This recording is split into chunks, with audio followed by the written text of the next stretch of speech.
this is Kim Anderson, and this is my podcast, The Never Ending Experiment. This is episode 16, and today I'm going to talk about cognitive dissonance. Now, first of all, I just want to let you know that my book, Dreaming Life's Language, is finally out. It's available on Amazon.ca. I think it's available on Amazon.com, and it's also available on Libros.cc. So Canada, Spain, and Portugal for sure, and I'm still working on getting that available in other countries. It is only available in paperback right now, but it also should be available soon in ebook. Now, I want to talk about cognitive dissonance now, especially after I've written this book, because I was thinking about what I've gained from writing this book. And one of the biggest things that I've gotten out of it is seeing my own cognitive dissonance. Now, we all have cognitive dissonance, whether we realize it or not. Another word for that might be hypocrisy. It's when we say one thing in one situation and then suddenly we behave or we say something different in a different situation.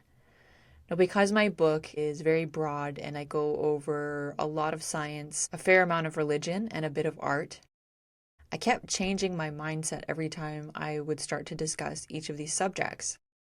And as I read my words over again, I realized I was really changing my opinions depending on what I was talking about. There were times when I was very much in the artist mentality, and a lot of artists can almost get into sort of a group mind. Not really a cult, but a little bit like when you are an artist, you have to believe in art, you have to love art, you have to really be dedicated to it. Otherwise, you wouldn't do it because for a lot of people, it's not very lucrative. Now, the other side of that is, okay, well, what about scientists? I think scientists also have to really believe in science in order to conduct experiments. If they didn't believe that they were getting anything out of science, then they probably wouldn't follow it. Now, one of the biggest things that I kept coming into my mind when I started writing this book was trying to figure out the problems with science.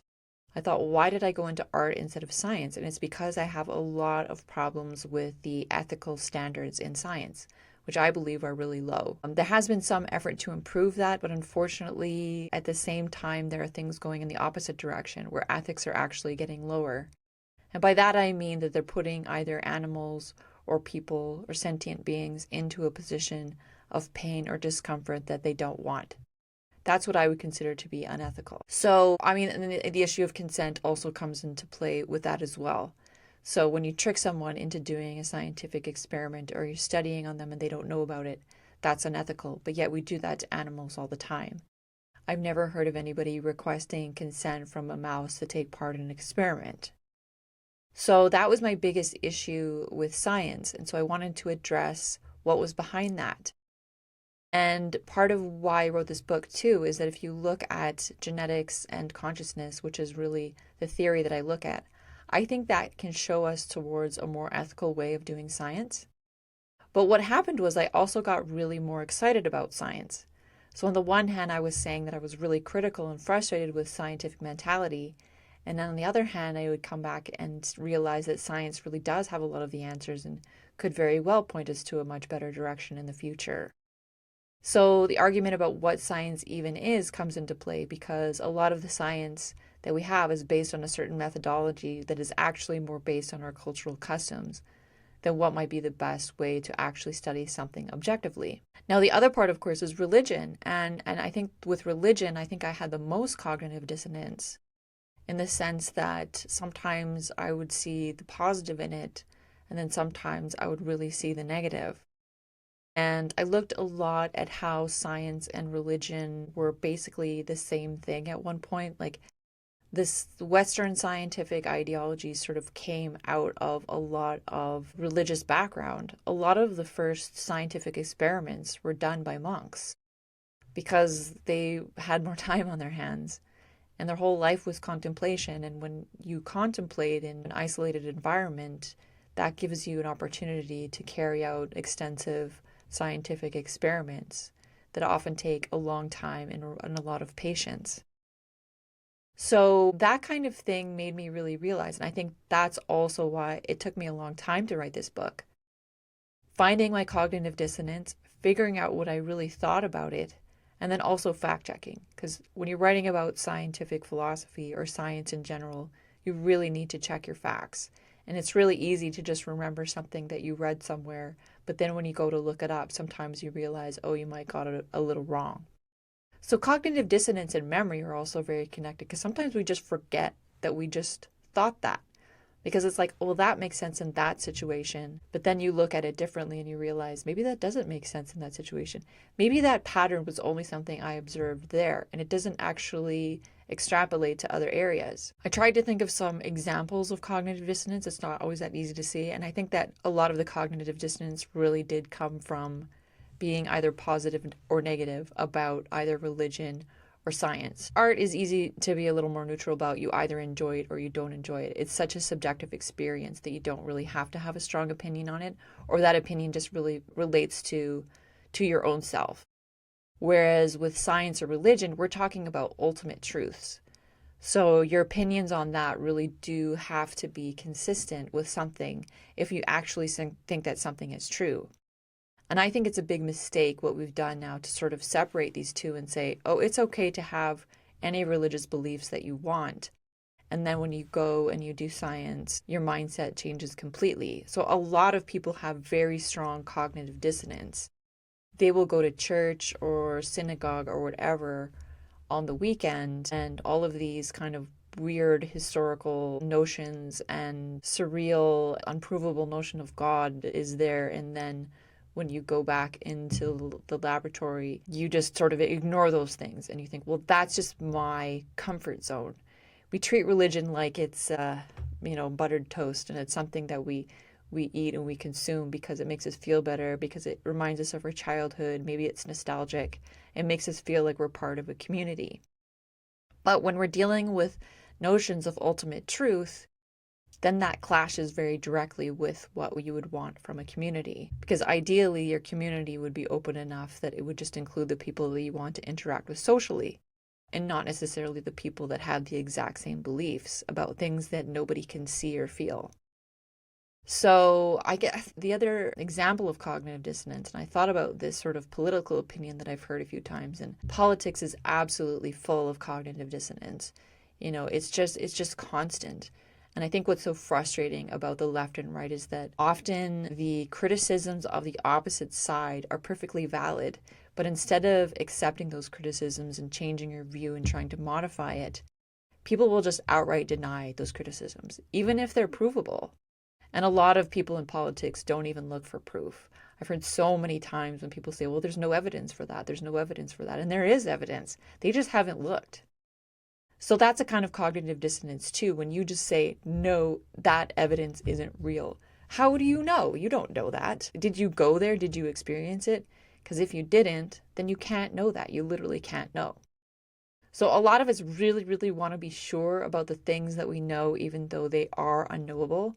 And that's just really, really a frustrating thing about being human. And cognitive dissonance is also one of those frustrating things about being human. But it also helps us navigate the world and interact with different situations as we need to do.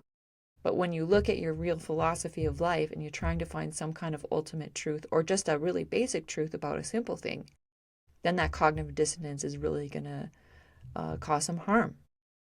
Because it's making you believe lies that even you yourself in a different situation know isn't true. So this example that I thought of is a lot of people believe that the reason a lot of impoverished people commit crimes or do bad things is because they're poor. So if we use that logic, you would say then, well, okay, you start to examine it a little more, and then usually what happens is they start to explain that people are oppressed in this system and they're impoverished in this system. And then you realize, why is it happening? Why do we have this system where there's so much poverty? And usually the answer to that is that there's rich people. So the rich people are hoarding the money for themselves. Well, that's not a very nice thing to do. If it were really true that poverty causes crime, then the rich people should be doing good things, but they're not. If the rich people are causing the poor people to be poor, then the rich people are also bad people. So what caused them to be bad if it wasn't poverty? So the poor people are bad because they're poor and the rich people are bad because they're rich? Or maybe being good and bad doesn't have anything to do with poverty. And not all rich people are bad or not all poor people are bad. So we're giving an excuse to the poor people saying, it's because you have no money. Rich people caused all your problems. But meanwhile, rich people are also doing bad things. So what's their excuse? Because they do have money? So we're kind of blaming money for both sides of the things, but we're not really looking at what underlying morals that we have in humanity that might be leading us to that situation. So it doesn't really make any sense. That's an example of cognitive dissonance. If you believe that poverty causes crime and you still believe that rich people are doing bad things, then what's their excuse if it's not poverty? Clearly it can't be both. So there's lots and lots of examples of those kind of things. And I think the problem is it's really easy to find the cognitive dissonance in other people's opinions. Because when you listen to someone, you're comparing what they said here, what they said there. And so you're able to kind of point out these ways like, wait, weren't you hypocritical about that? Didn't you say that you believed something else earlier? And we all do that. So the thing is to discover that in yourself. That's what I found was so helpful in writing a book. And I think that's also really helped me a lot in making this podcast, because it's forced me to listen to myself and to make sure that what I'm saying is actually consistent. Because naturally, I will start to find patterns in how things work. And if I'm saying in one case, this pattern is clear here, and then later on I realize, oh, wait a second, I wasn't consistent with that, and I actually contradicted what I said earlier. So cognitive dissonance is something that I think that is really helpful for people. If you really feel strongly about something, to actually write it out and read what you've written. Because my goodness, like my opinions have changed dramatically because I wrote this book. I started off with the problem with science, the problem with science, the problem with science. I was really, really angry at the scientific establishment for conducting these unethical experiments on animals and on people. And I was like, well, I don't want to be a part of that. I really like science. I like math. I like biology. I like learning about these things.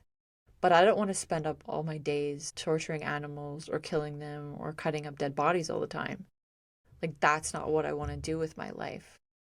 So even the scientists and biologists that I've talked to do often get pressured into engaging in disruptive activities, especially on wildlife. Like, it just makes me really cringe when I see, a bear with these giant tags on their ears and a big collar with a heavy radio on it. To me, that's just really abusive, and that's not something that most bears would consent to doing. That seems really like way too much of a burden to an animal like that to have this heavy thing all over their neck. There's another example of cognitive dissonance. I was watching a documentary about meerkats, and they also had one of these collars with a big radio on it, a little bit smaller for the little meerkat. And at some point, this poor animal got an injury and started to die from an infection. And even though the scientists had the audacity to put this radio collar on this poor animal, they decided that it was not in their best interest, or that it wasn't okay for them to interfere to actually help this animal and give it some antibiotics and help it to heal. That just broke my heart. I mean, that's a major cognitive dissonance. How could you say that you have the right to go in and interfere with this animal's life just to give you more information, and that when you're watching them suffer, you're actually videotaping them and putting that into a documentary that you're going to make money off of, and you're not able to go in and help them to heal from this simple infection? That just blows me away. So as human beings, you start to really see a lot of cognitive dissonance. And I think sadly, environmentalism and science are kind of conflicting a bit. And I think that the religious element of science is that we need so much knowledge that we should be able to do almost anything in order to get that knowledge. But I disagree with that. I do think that there's times where it's really not worth it. If you're causing pain or harm to an animal or another creature, you're interfering so much just to get information back, then that's problematic. Now, I think one of the biggest areas of progress that have been made in medicine, and this is from just my lifespan, I'm in my 40s now. When I was young, they were way more interfering and way more invasive, and a lot of the technology that they used was rougher, more painful, bigger needles, more invasive types of surgery. And with time, that sort of changed a bit, and they're pulling away from that in a lot of ways, which I think is really positive. But the other sad part of that is, unfortunately, with a lot of the elective procedures, they're actually getting more invasive, and they're pushing these kind of other procedures even more, like plastic surgery and a lot of unnecessary drugs that people are taking to sort of enhance themselves. Now, I'm all for freedom of medicine if that's what you want to do. I just think it's a bit ironic that we're promoting a certain lifestyle that's becoming more and more like cyborg-like. And I think that the warnings about becoming cyborgs is really real. And a lot of that has been intellectualized. There's a lot of that in academia. There's a lot of people that are promoting it. The tech bro world, this technophilia is really what it's about. There's a really, really, really big problem with that. And that comes from the fact that when you attack your body, you are putting it through stress. So I think we're designed to be able to have a certain amount of stress. It really is sort of a balancing act, and that level is different for everyone. So the cyborg mentality is that you can just replace any part of yourself with machines and everything will be fine. Well, sometimes that can be really helpful. But when you're pushing that sort of mentality for people that don't even have an illness, then what you're doing is you are attacking a lot of the integrity of the body itself. So I think as human beings, we're in this weird position where our technology has become so big and overwhelming that it's become a bigger part of our identity than even being a biological organism. And we're treating biology like it is technology, and it's not. I think a lot of cognitive dissonance happens with emotional reactions too. I've noticed a lot that people will react one way if they perceive it to be a certain way, and react very differently in another way. This is another area where I've had to observe myself and kind of pull myself back from overreacting. Maybe the cognitive dissonance just has to do with being a good person too. Like, what does it mean to be a good person? So many people that do really bad things will lecture others about being a good person. And yet the things that they're recommending cause a lot of harm. Like the clean technology movement, this has become really concerning because all of these green technologies still cause environmental damage. They still cause a lot of environmental damage when they're used improperly. And a lot of them are turning into these mega projects that are just as damaging as the other types of energy retrieval. So that's a big, big example of cognitive dissonance. I think there is massive cognitive dissonance in the environmental movement. Scientific and non-scientific, and it's funny too when the political movement, and this is one of my big criticisms of the left wing, is that they really like to say that they're pro-science, but they don't study it. So they'll say, well, listen to the scientists, and it's like, well, are you listening to all of the scientists or only some of the scientists? Because you have to understand that certain scientists, especially one with a lot of investment money behind them, are making a lot of noise on purpose. So they're making themselves very well known because they want to make more money and they want to become more popular and they want to sell whatever it is that they're selling. So those scientists will get to the non-scientists on the left wing because the left wing has associated itself more with a pro-science mentality. But you're not listening to all the sciences and you're not studying their science. So you can't just follow the scientists. In fact, that's really, really dangerous to only follow the scientists. When you say follow the science or follow the scientists, that's two different things. Scientists often disagree with each other. This is something that a lot of people lie about, and I think that's very worrisome. The idea that all of the scientists agree with each other is nonsense. I was blown away when I started getting into the genetics of my disease and talking to different geneticists and different people. I was blown away by how much they disagree with each other. And these are paid health professionals. Often, they're working in the same country or the same, continent. So they're following the same science. And they're coming out with very, very different beliefs about the other people. And not directly sabotaging each other, but kind of making comments, well, I don't know if I would trust them. I was totally amazed at that. This is the most advanced research happening in biology, in genetics. This is a massive area of research. So if these scientists and researchers and healthcare professionals are not in agreement with each other about what the research even means, how could you ever say all you have to do is trust scientists? You have to pick which scientists you believe in, and that's where the bias comes in, and you will automatically choose the scientists that happen to agree with whatever it is that you believe. If you believe that science proved that Noah's Ark was real, you're going to hang on to that. And you say, well, no, science says it's real. Science says that everything in the Bible actually probably did happen. But science can never say that because that was in the past. And the only kind of science that can be really proven are the experiments that can be repeated now. They can never prove anything for sure that happened in the past. They can only prove that it was more or less likely. And we have to do a lot of interpretation to understand what that means. It's hard when I went through it. I think that for me to separating religion and spirituality was one of the things I had to do, because a lot of people will conflate those two and say that they're the same thing. A lot of atheists like to trash spirituality just as much as religion, even coming to say things as harsh as like anybody that has any mystical experiences like a bad person or dysfunctional or something. Which is completely ridiculous because so many scientists have had mystical experiences that have directly led them to positive outcomes, like that they have actually discovered new things by following their dreams and visions. This is a well-known fact.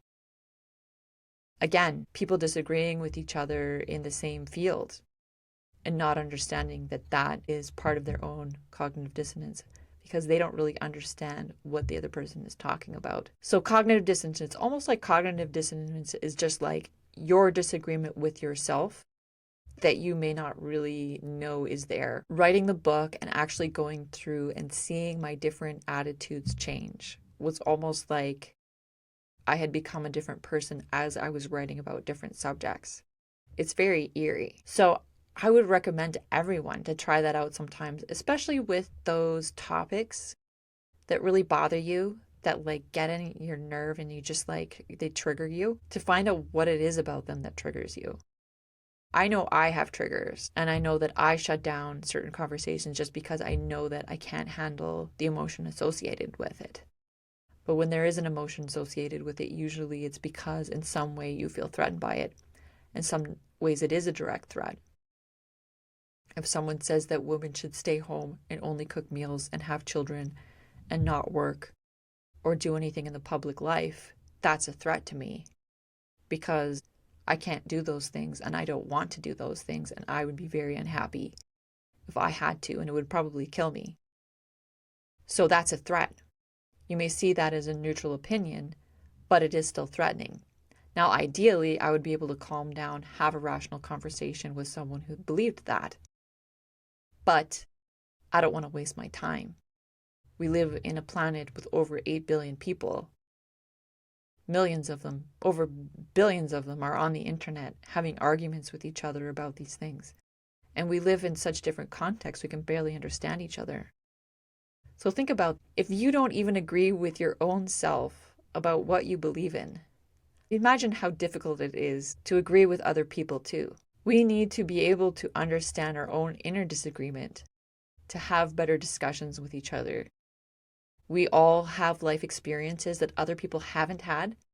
We have some experiences that we've all had, but some of us have unusual experiences, and they have shown us things that other people don't see. And I've had quite a number of those. So when I hear the commonly accepted narrative, I want to react and say, like, that's not actually true. This is what happened to me, and then it changed my perspective. But the truth is that sometimes you really can't convince anyone that that's true. And that leads to another problem with us as humans, which is lying. You know, it's one thing to not know that you're saying something different than you said before. But when you add into that people that are intentionally lying, oh my goodness, what a mess we have. And that's the case in a lot of political discussions. I think scientists do try at least to avoid that. But some of them have a lot of money at the stake, and unfortunately, that's a huge motivator. So long as we have our survival at stake, it's going to interfere with our own ability to see our own opinions and see whether they're actually true or not, and to see whether we actually agree with our own selves in one situation the same that we do in another. So that's about all I have to say about cognitive dissonance. It's a bit of a weird thing to look at when you really start examining it in yourself, but I just think it's so helpful for people to understand it better. And it's helped me a lot to understand, and it pushes you to then find better solutions than the ones that you've maybe been given that haven't been working. Because a lot of times that's when you discover your own cognitive dissonance, is when things in your life just aren't working right. And you're like, I'm doing all the right things. Why is it not working? And it's because you've tripped yourself up at some point in your thinking. And so you have to unravel that and figure out what it is in order to move forward. I would like to invite you to my book launch on February 27th, and I'm going to be doing that online. You don't have to show up anywhere except to your Wi-Fi or computer or phone or whatever. I think I'm going to try and do that on Zoom, and that's going to be at 3 p.m. Mountain Standard Time. And I'm just going to go over my book and have a little time for a question and answer after. And yeah, it's available on Amazon.ca and Libros.cc. This is Kim Anderson. This has been the Never Ending Experiment, and I'll see you later.